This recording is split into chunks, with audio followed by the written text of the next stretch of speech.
Shalom kandi karibu kuri Senga Ubohoke. Imana iguha umugisha kandi Imana ikugirire neza, cyane cyane wowe wakoze subscribe. Uwiteka agukingurira amarembo yo mu ijuru, aguhaza ibyiza bivuye mu bubiko bwe mu izina rya Yesu Kristo. Nawe shalom, uje hano ari ubwa mbere, Imana iguha umugisha kuba uje hano kuri iki gicaniro, uhisemo neza. Imana nawe iguha umugisha kandi Imana ikugirire neza. Nawe ntugende udakoze subscribe, nta mafaranga bigusaba, nta n'iminota bigutwara isegonda. Icyo bigufasha no kugira ngo ujye ubana natwe kandi channel iyi ngiyi ihite isigara muri telefone yawe. Imana ikugirire neza. Rero tuje kuganira ijambo ry'Imana, reka tubanze dusenge. Mana ngwino ubane natwe muri uyu mwanya, vugana n'ubugingo bw'abana bawe baje hano kuri iki gicaniro, vugana n'imitima y'abana bawe bari aha hantu mu izina rya Yesu. Mwuka wera ngwino, mwuka wera ngwino, mwuka wera ngwino, mwuka wera ngwino. Yesu Kristo ngwino unyambare, manura abamarayika bazengurukaho ndi mu izina rya Yesu Kristo. Ingabo zo mu ijuru zingote iburyo n'ibumoso, jambo rinzeho. Umwuka wera anyambare mu izina rya Yesu. Handitswe yuko ababatirijwe muri Yesu Kristo tuba twambaye umwami Yesu. Nambaye umwami Yesu Kristo wabambwa agapfa akazuka, umwami w'abami. Sengeye n'abandi bose mwami baje kuri iki gicaniro, reka nabo Yesu Kristo nabo ubambare kugira ngo babashe kumva icyo uvugana n'ubugingo bwabo. Ntihagire n'umwe mwami uva hano utagize icyo ukorera ubugingo bwe. Izina rya Yesu Kristo, reka mwami buri wese yungukire kuri iki gicaniro, buri wese abonera umugisha kuri iki gicaniro. Izina rya Yesu Kristo, mu izina rya Yesu Kristo, mfashe ikirere mu mwuka, ndatura ngo imbaraga z'Imana zikigarurire ikirere cyanjye. Nkimanuyemo umwuka w'Imana ngo ari we ugikontorora, abamarayika bagikontorore mu izina rya Yesu Kristo. Ikirere cy'uyu muntu uje hano kuri Senga Ubohoke kigarurirwe n'Imana ihoraho mu izina rya Yesu Kristo, umwana w'Imana nzima, kugira ngo duhezagirwe muri uyu mwanya. Urakoze mwami, ngaho duhe umugati w'uyu munsi, ari ryo jambo ryawe ritunga ubugingo. Mpinduka akanwa kawe mu izina rya Yesu Kristo, maze ufungure ugutwi kwa buri wese kugira ngo ubashe kwakira. Ni mu izina ry'uwambwa agapfa akazuka dusabye twizeye, amen, amen, amen. Tuje kuganira uburyo bwo gukorana n'isi y'umwuka. Gukorana n'isi y'umwuka. Ni gute nakorana n'isi y'umwuka? Isi y'umwuka dukorana nayo biciye mu zihe nzira? Uburyo bwo gukorana n'isi y'umwuka nibwo tuje kuvuga. Rero Imana iguhezagire, ubashe kunyumva kandi mu izina rya Yesu Kristo ubashe kwaguka. Isi y'umwuka twabonye yuko iyo umuntu ashaka gukorana nayo yubaka igicaniro, hanyuma kuko twabonye ko igicaniro ari ikiraro gihuza isi y'umwuka n'isi bifite umubiri. Ni ikiraro gihuza isi y'umwuka n'isi bifite imibiri. Bityo rero ushaka kudiringa cyangwa se gukorana n'isi y'umwuka, hari ikintu kibanze bimusaba cyane cyane. Twabonye yuko hari ibintu by'ibanze ugomba kumenya. Tubona ko twabonye twiga bwa mbere, twabonye ko wowe uri umwuka uri mu nzu yitwa umubiri. Umubiri ari ibumba cyangwa ari inzu utuyemo. Tubona Imana nayo ari umwuka, kandi iyo Mana y'umwuka tubona ko iyo idafite umubiri itagaragara. Tubona ko n'ushaka kuvugana nawe nayo avugana nayo mu mwuka, ayisenga mu mwuka ndetse no mu kuri. Rero tugiye kureba uyu munsi ikintu cyane cyagufasha gukomunikana n'isi y'umwuka, kitari igicaniro, ahubwo uburyo igicaniro cyakwimurirwa muri wowe. Igicaniro kikaba kiri muri wowe, kitari ahantu runaka, ahubwo muri wowe, mu mutima wawe haramazwe kubakwa igicaniro. Mutima wawe igicaniro kitakiri ahantu runaka, ahubwo cyari muri wowe, noneho ugakomunikana n'Imana biciye muri wowe mu imbere. nibyo tugiye kureba. Ariko kandi icyo ndi buvugeho uyu munsi gikomeye, ngiye kugaragaza ko dukomunikana n'isi y'umwuka biciye yani dukorana n'isi y'umwuka biciye mu magambo. Isi y'umwuka ikorana n'amagambo. Isi y'umwuka, nongere mbisubiremo, ikorana n'amagambo. Umuntu utavuga w'ikiragi akavugira mu mutima, ubwo ndavuga, simvuga wa muntu ufite ubumuga bwo kutavuga, ndavuga wa muntu uvuga ariko atazi kuvuga cyangwa se adaha agaciro n'ibyo avuga. Uwo ntashobora gukorana n'isi y'umwuka. Iyo udaha agaciro ibyo uvuga, ntabwo ushobora gukorana n'isi y'umwuka. Kugira ngo ukorane n'isi y'umwuka, nuko ugomba kubaha agaciro ibyo uvuga. Bivuga ngo isi y'umwuka ni isi itagaragara, ikorana n'umwuka gusa.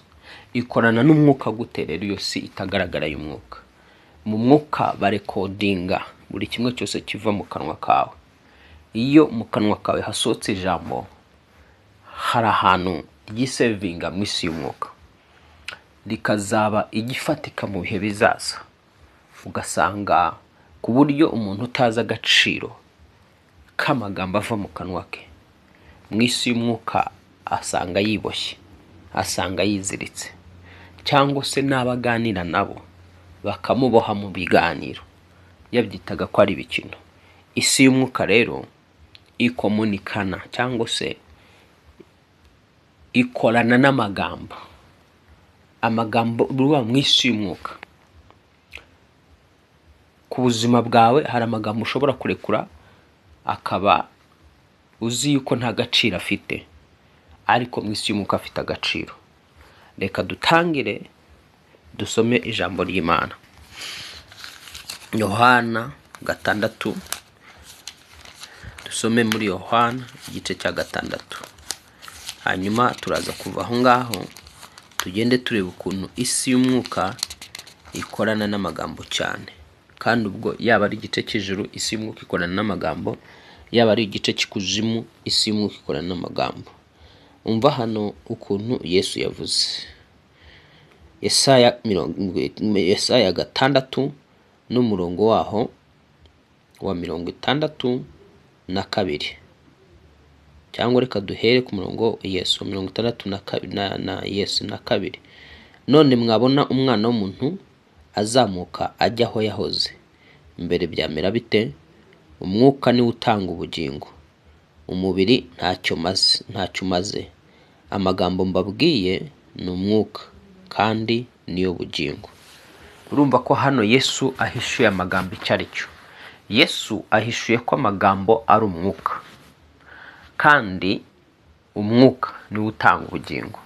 Mu yandi magambo, umwuka ni utanga ubuzima.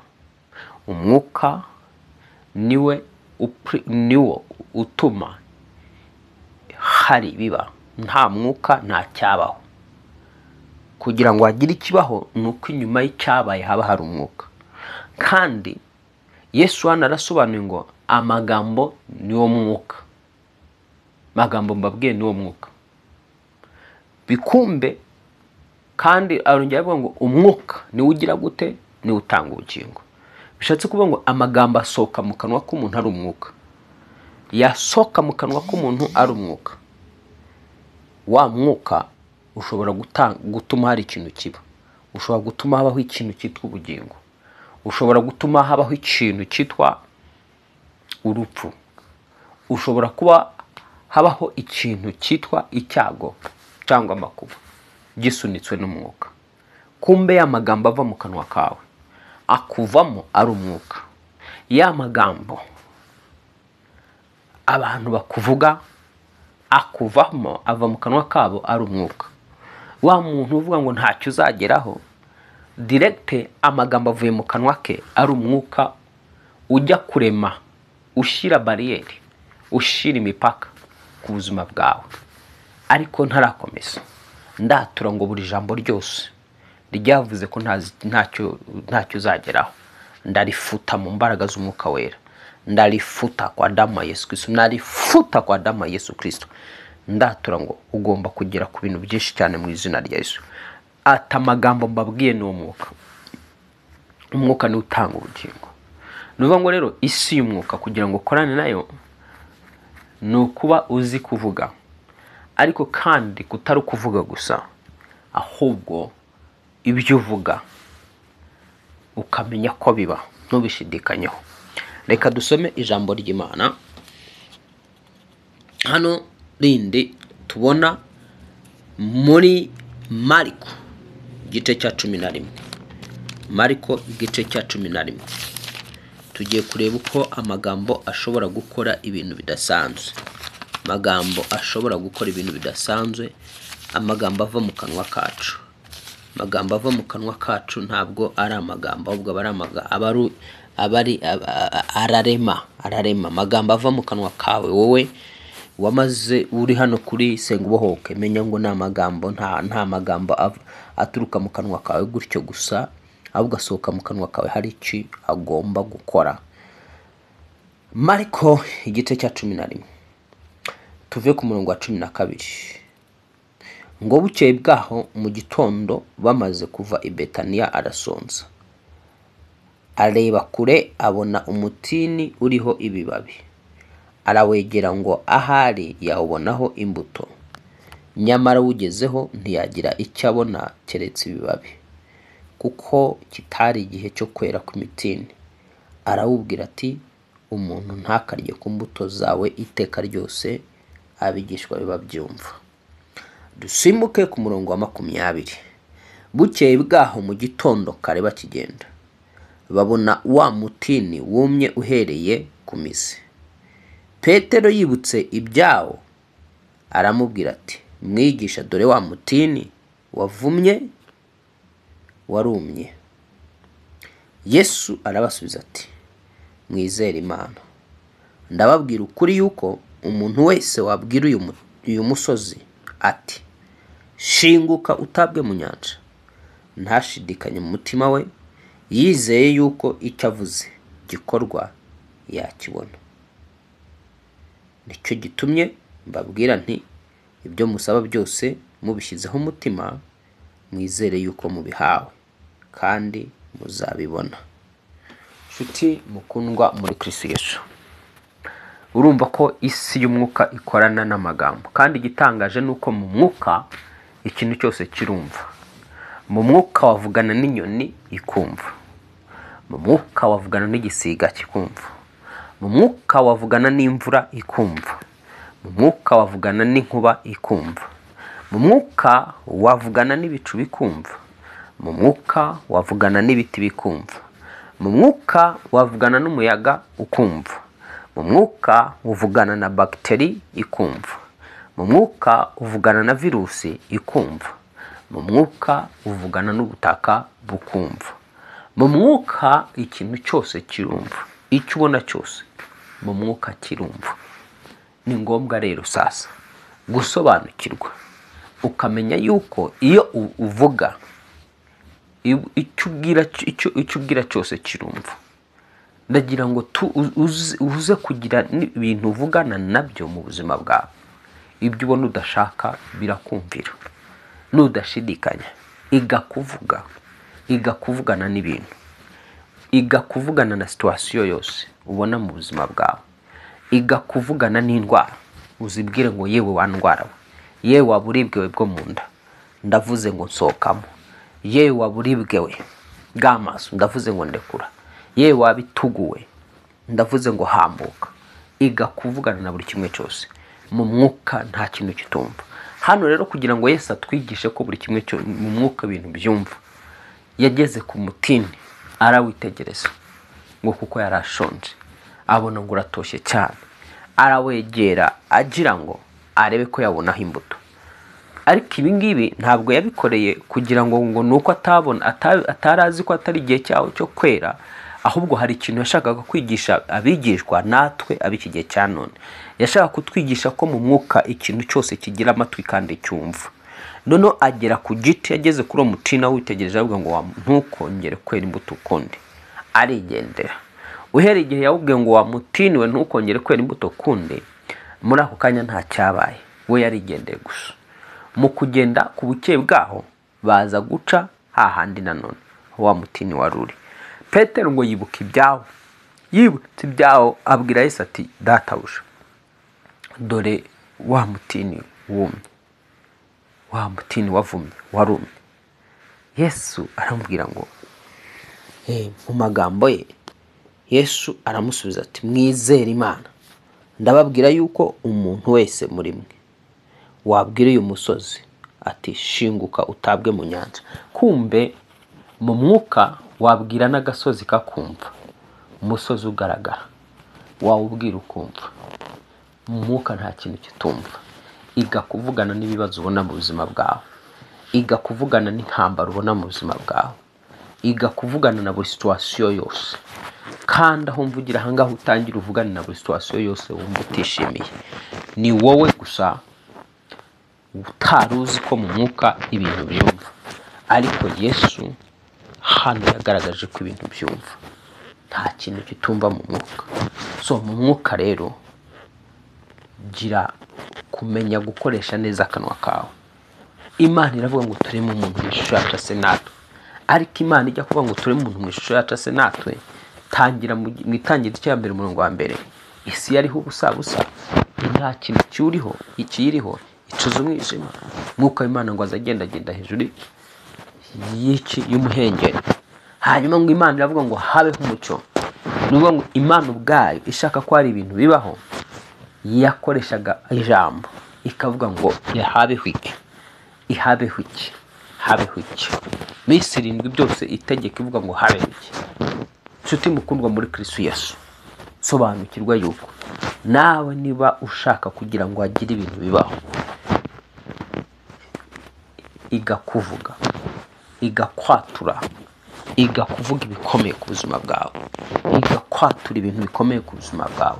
Atura kuri ukize indwara, atura kubaye muzima, atura ko utazapfa uzarama, atura ko naho ingabo zabambira mu mahema kugutera umutima wawe utazatinya. Atura ibintu bikomeye mu buzima bwawe. Atura yuko Uwiteka ashyize ihembe ry'agakiza kawe hejuru.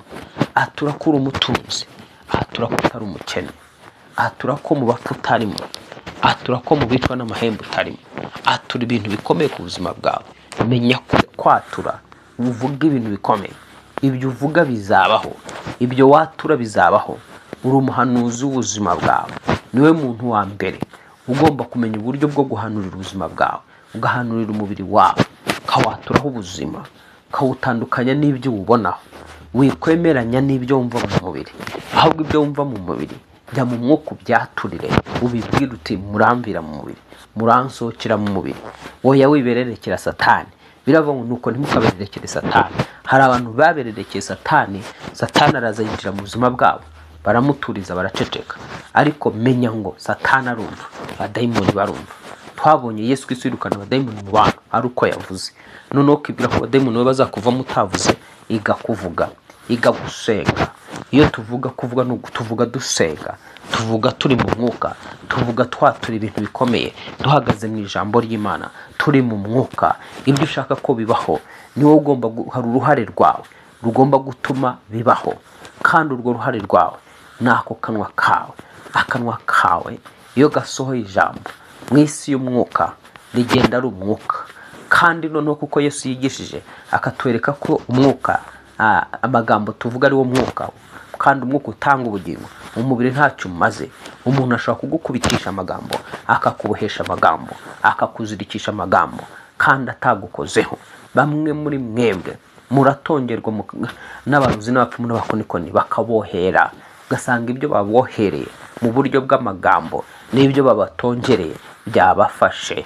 Noneho wowe sasa ntubashe gufata ibyo bagutongera, ibyo bagukohera ngo bihanagure bitesha agaciro, wiyature ibintu bikomeye.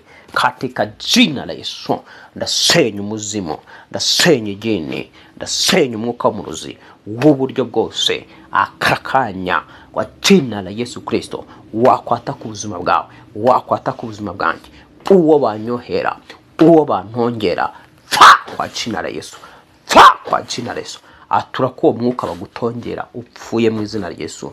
Atura ko n'uwo muntu ugutongera imitongere ye imusubiyeho katika jina la Yesu. Urebe ko bitaba gutyo.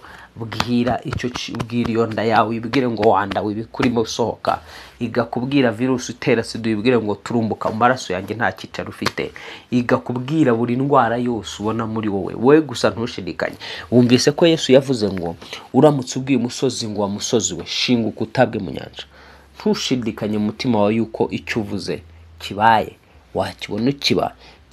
Ikibazo iyo muvuze murashidikanya, iyo ugize icyo wiyaturaho urashidikanya, situation iraza ikavuguruza icyo wavuze. Noneho nawe ukemeranya na situation. Kuki wemeranya na situation? Kuki wemeranya n'umuyaga ureba mw'isi y'umwuka? Umuyaga nawe urumva. Reka turebe hano Yesu yavuganye n'umuyaga, umuyaga ukumva. Nakubwiye ngo mu mwuka buri kimwe cyose kirumva, icyo wabwira cyose cyakumvira kikakubisa. Hano muri Luka igice cyaho c'8 n'umurongo wa 22 ngo nuko ku munsi umwe yicirana mu bwato n'abigishwa be, arababwira ati twambuke tujye hakurya y'inyanja. Baratsuka, bakigenda arasinzira. Mu nyanja hamanuka umuyaga urimo ishuheri, ubwato bwenda kurengerwa n'amazi, bajya mu kaga. Baraza baramukangura bati databuja, turapfuye. Akangutse acyaha umuyaga n'amazi yihindurije, birahosha baba ituze. Arababaza bati kwizera kwanyu kuri he? Nabo baratinya barumirwa, baravuga bati mbega uyu ni muntu ki utegeka umuyaga n'amazi bikamwumvira? Urumva ko mu mwuka ubasha gutegeka buri kimwe kikakumvira. Mu mwuka wategeka imvura ikakumvira, mu mwuka wategeka amazi akakumvira, mu mwuka wategeka ishuheri ikakumvira. Hari imiyaga ubona mu buzima bwawe, ugomba kwiga kuvugana nayo.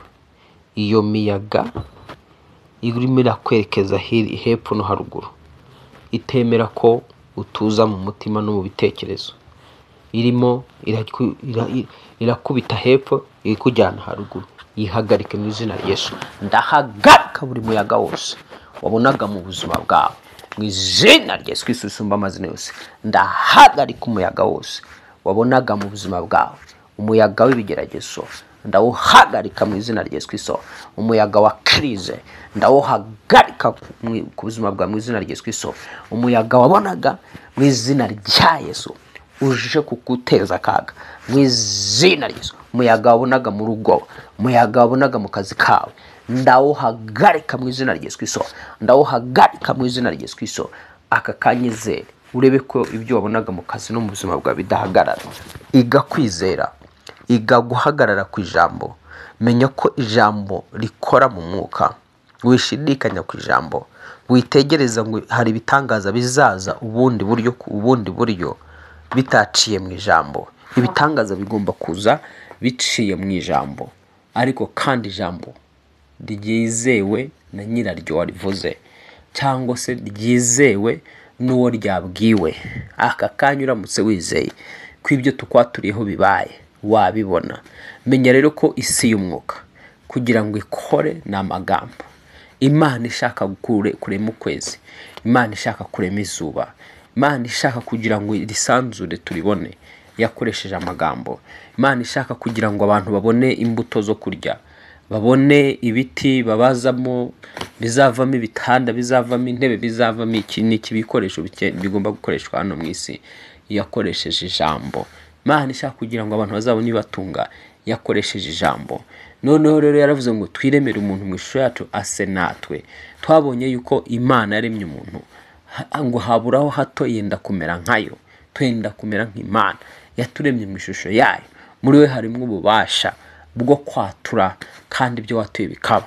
Noneho rero wagiye wiyaturaho urupfu, wagiye wiyaturaho ubukene, wagiye wiyaturaho ko upfuye birangiye, ubwawe urizirika, ubwawe uriboha. Hari abantu biboshye Satani atigeze aboha, ahubwo ubwabo biboshye, biboha bakoresheje akanwa kabo kubwo kwiyaturaho amagambo mabi bamwe bakazajya bavuga ngo indwara yanjye, bandi bakavuga ngo ubumuga bwabo, n'ubumuga bwabaye ubwabo, n'indwara zabaye izabo, ubukene bwabaye ubwabo, buri kimwe cyose aracyatura akavuga ngo ni icyanjye.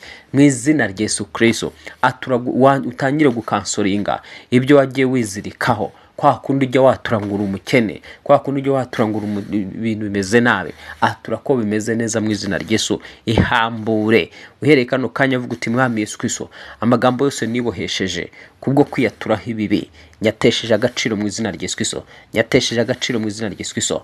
Buri magambo yose niyaturiyeho atari meza, ndi mu bihe by'ibibazo, ndayasiba mu izina rya Yesu Kristo, ndayasiba mu izina rya Yesu Kristo, ndayasiba mu izina rya Yesu Kristo. Nkurikiranye ijambo ryose iryo niyatuyeho ritari ryiza, ryateza umwuka ku buzima bwanjye rikangarukikaho n'umwuka, ndarisiba mu izina rya Yesu Kristo.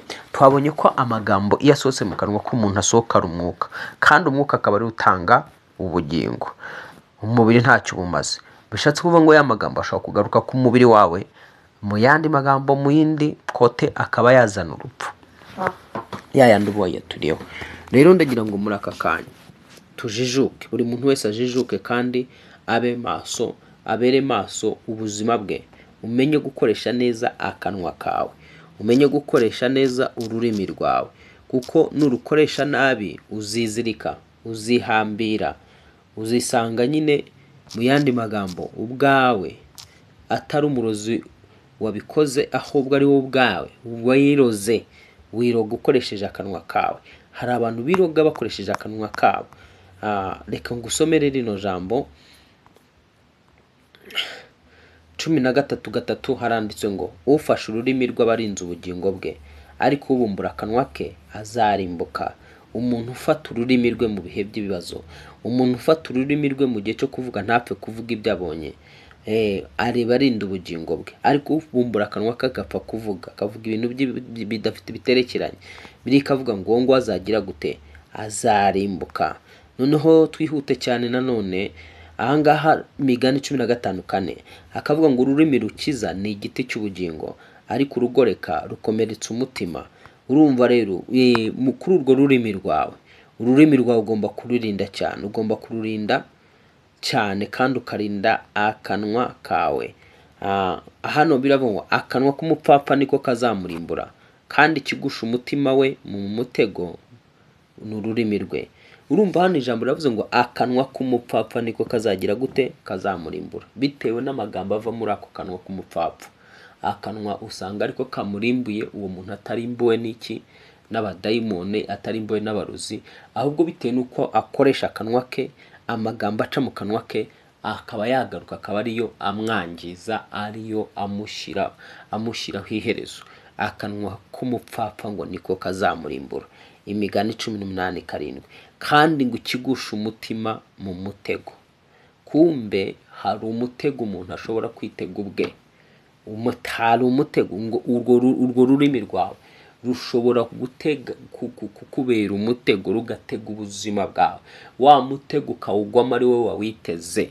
Ndakwaturaho ngo imitego witeze biciye mu magambo wagiye uvuga, aka kanya nyiteguje amaraso Yesu Kristo, nyitegujije imbaraga z'umwuka wera, nyitegujije izina rya Yesu Kristo wo twahaye gukirizwamo.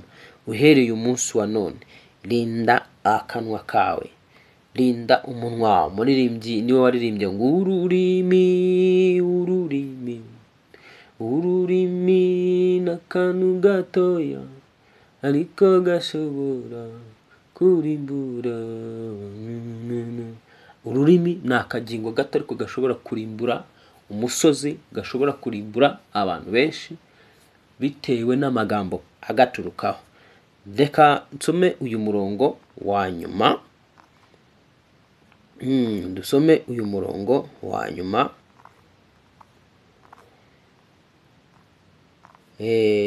Maze wumve iby'iri jambo. Uwiteka noneho sasa umenye ngo ahangaha hari abantu bagiye biyica, hari abantu bagiye birimbura, hari abantu bagiye biyangiza mu buryo ubwabo nabo batazi, kubwo kwizirika. Biratangaje kuba mu gice cya kuzimu, cyangwa mu gice cy'isi y'umwijima, buriya uburozi buri hejuru y'ubundi bwose ni ubw'imitongero. Imitongero rero ni ukuvuga nyine ni ukugutongera, ariko umuntu akakuvugaho ibintu bibi, akakwaturaho ibintu bibi. Noneho sasa ibaze kuba ibintu bibi bakohera, bakagutongera imyuka mibi, bakagutongera abadayimoni, bakakohera ibintu bikaza bikagufata. Ariko kuko abarozi bo baba bazi yuko iyo bari kugutongera ntabwo baba bari gukina, baba bazi ngo ibyo turi gutongera, ibyo turi kumwohera, turi kumuzirika, turi kumuhambira. Kandi koko bitewe nuko nyine bo bafite ubumenyi bw'agaciro k'amagambo, bw'agaciro k'imitongero, bikarangira baguzitse, bakwihariye kandi baguhambiriye. Ariko wowe, ni wowe wenyine gusa utajya uha agaciro amagambo akuva mu kanwa, utabasha no kuyahagararaho. Hagarara ku magambo uvuze, ayo uba wiyaturiyeho meza, uyahagarareho. Ariko urinde akanwa kawe kuzajya kavuga iby'ubupfapfa cyangwa iby'ubugoryi, kuko iyo akanwa kawe kano kanya kavuga ibyiza ejo kakavuga ibibi, ubwo wowe uba urimo amasoko abiri. Akanwa kawe kaba gaturukamo isoko mbi n'isoko nziza, ako ntacyo kajya kamara. Wowe uba umeze nk'umuntu uba uri akazuyazi. Mu mwuka rero nta muntu uba hagati no hagati. Umupfumu, umurozi we iyo agutongera, akanwa kagakoresha neza, akamenya ngo nako gutongera, nako kwangiza. Nta mwanya bafite wo gutakaza, wo gupfa kuvuga gusa. Niyo avuze abazi ko cyavuze kibaye. Ariko ugasanga abanyamurokore ni abantu bateshwaguza, bavuga amagambo menshi aterekeranye, amagambo menshi batasubiramo. Amwe namwe ugasanga n'amagambo abagarukaho, akabazirika, akababoha. Umva 18:21, ururimi nirwo rwica kandi nirwo rukiza, abarukunda bazatungwa n'icyo ruzana. Wabyumvise ngo ururimi nirwo rwica kandi nirwo rukiza. Kumbe amagambo ava kuri urwo rurimi rwawe yabasha kugukiza cyane, yabasha guhindura ubuzima bwawe, kandi yabasha no kukwica. Cunga neza ni ayahe magambo ava ku rurimi rwawe. Ese niwiboha utabizi? Sobanukirwa ku isi y'umwuka ikorana n'amagambo. Nta magambo nta cyabaho mu isi y'umwuka. Nta magambo nta kisi y'umwuka yabasha gukora. Kugira ngo isi y'umwuka ibashe gukora, ibikeneye amagambo y'umwana w'umuntu. Yaba ari igice cy'ikuzimu, baba bakeneye umuntu uzaka kuvuga amagambo mabi. Baba ari mu gice cy'ijuru, baba bakeneye umuntu uzaka kwatura amagambo meza. Umva nkubwire nshuti mukundwa, iyi si niba ifite imibiri, kugira ngo hagire ikibamo, nuko wambaye umubiri wese agira ijambo arekura. Niyo mpamvu mugaragu w'Imana Ezekiyeli, Imana yamujyanye mu kibaya. Imaze kumujyana mu kibaya, kimujyanamo ari mu mwuka, aciye kubona, abona ikibaya kinyanyagiyemo amagufwa menshi. Muri icyo kibaya cyari kinyanyagiyemo amagufwa menshi, Mwami Imana iramubaza ngo mbese Ezekiyeli we, ariya magufwa yabasha kubaho? Ezekiyeli ati nyagasani Imana, ni wowe ubizi. None Imana iramubwira ati rero hanurira aya magufwa. Ngo agihanurira amagufwa, ngo abwire ngo araterura avuga ngo wagufwa we, ni uhure n'igufwa rigenzi ryawe. Ako kanya amagufwa ngo aho yararatangira kugira gute kugenda yegerana. Renya nkubwire ngo Imana yakeneye kugira ngo hagire umwana w'umuntu uvuga ngo wa magufwa we ni wegerane. Imana ibitegereje ko hari icyo uvuga ku buzima bwawe. Imana iba hari icyo bitegereje kuvuga ku kibazo uhagazemo. Igategereza ko ugira icyo uvuga kugira ngo ikore, igasanga wapi. Ntabwo urayimenya, turamenya imikorere yayo, turanimenya ubwawe, turisobanukirwa ko akanwa kawe kagutunga. Akanwa kawe ako ngako kagukiza indwara. Akanwa kawe ako ngako kagukiza virusi kurimo itera sida. Akanwa kawe ako ngako kagukiza izo ndwara wibonamo, ugakoresheje neza gusa. Hanyuma ukamenya ko uri umwuka, n'amagambo watura ko ari umwuka. Amagambo ayo ngayo wajya uyakoresha ubohora umubiri wawe, wayakoresha ubohora ubuzima bwawe, wayakoresha ubohora imibereho yawe. Ngaho tangira uyu munsi rero ubuhe agaciro amagambo akuvamo. Tangira wibohoraho mvugira aha. Tangira uvugane n'indwara zikurimo. Tangira uvugane n'ibyo bintu bigenda mu bitugu byawe. Tangira uvugane n'ibyo bintu wumva mu mutwe. Tangira uvugane n'ibyo bintu wumva mu nda yawe yo hasi. Vugana n'ibyo bibyimba bisohoke biturike bive mu nda yawe mu izina rya Yesu Kristo. Vugana n'ubwo bushomeri bukuveho. Vugana n'ubugumba bukuveho. Vugana n'inyatsi ziguhunge. Vugana na buri situation yose wibonaho. Vugana n'imisozi irahirima. Vugana n'amadeni araguhunga. Vugana na buri kimwe cyose ubona kikubangamiye. Kirakubisa, kuko niko Imana yakoze ibintu mu isi y'umwuka. Ni amagambo. Igihe cyose rero utabasha kumenya ngo amagambo buri umuntu w'ikiragi mu mwuka. Twebwe tuvuga amagambo dusenga, ntabwo dupfa kuvuga gusa. Erega buriya imitongero ni ukuvuga no gusenga ni ukuvuga. Noneho umurozi nakurusha gutongera cyane kandi akakurusha kwizera cyane muri kote yiwe, azakunesha. Ariko nawe numurusha kuvuga usenga, ukaba umunyamasengesho usengera ubuzima bwe, cyangwa umwinginzi wingingira ubuzima bwe, ndagukangurira kugira ngo ube umwinginzi wingingirira ubuzima bwawe mu izina rya Yesu Kristo. Ba umunyamasengesho ku giti cyawe usengera ubuzima bwawe. Ba umunyamasengesho usengera abagukomokaho n'urubyaro rwawe. Umunyamasengesho usengera hejo hiwe hazaza. Noneho sasa uba umuvuzi nyine, ariko uba umuvuzi mwiza usenga.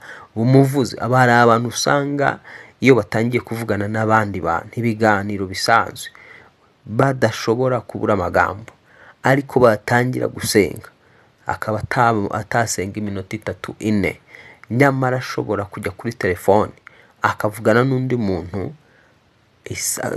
mugenzi we isaha yose, amasaha 2, kandi batera story, biganira ibintu bya story gusa, ibintu by'amagambo gutyo za story zitandukanye.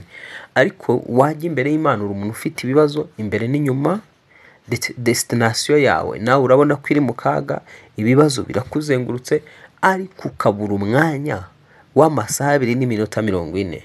Nkubwire ngo basi ishyiremo ikizami cyo kwishakamo amasaha 2 n'iminota 40, kimwe mu 10 cy'umunsi cy'amasaha. Murabizi ko amasaha 28 ahwanye n'umunsi umwe. Basi fata amasaha 2 n'iminota 40 ya buri munsi, uwo mwinginzi wingingira ubuzima bwawe. Ayo masaha umenye ngo ni amasaha mvugana n'isi y'umwuka. Ni amasaha yo gufunga ibintu mbona ndashaka ko biba ku buzima bwanjye, cyangwa se nshaka ko binyimuka. Ni n'amasaha ngomba kuba hari ibintu ngomba kurema kugira ngo bibeho. Urebe ko Imana idahindura ubuzima bwawe, urebe ko Imana idahindura imibereho yawe.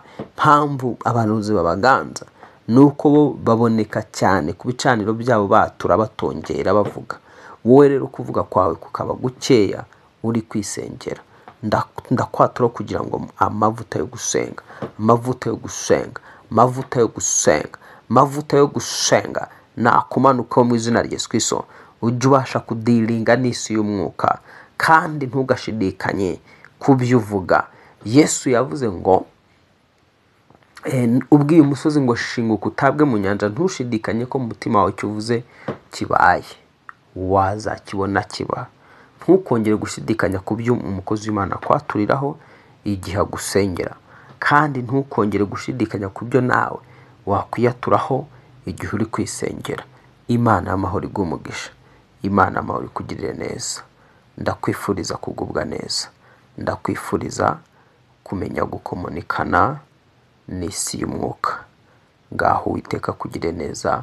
Shalom shalom, turi kumwe, ugubwe neza. Niba ari ubwa mbere warugeze hano kuri Senga Ubohoke, ntugende udakoze subscribe. Mugire ibihe byiza, Yesu abagirire neza.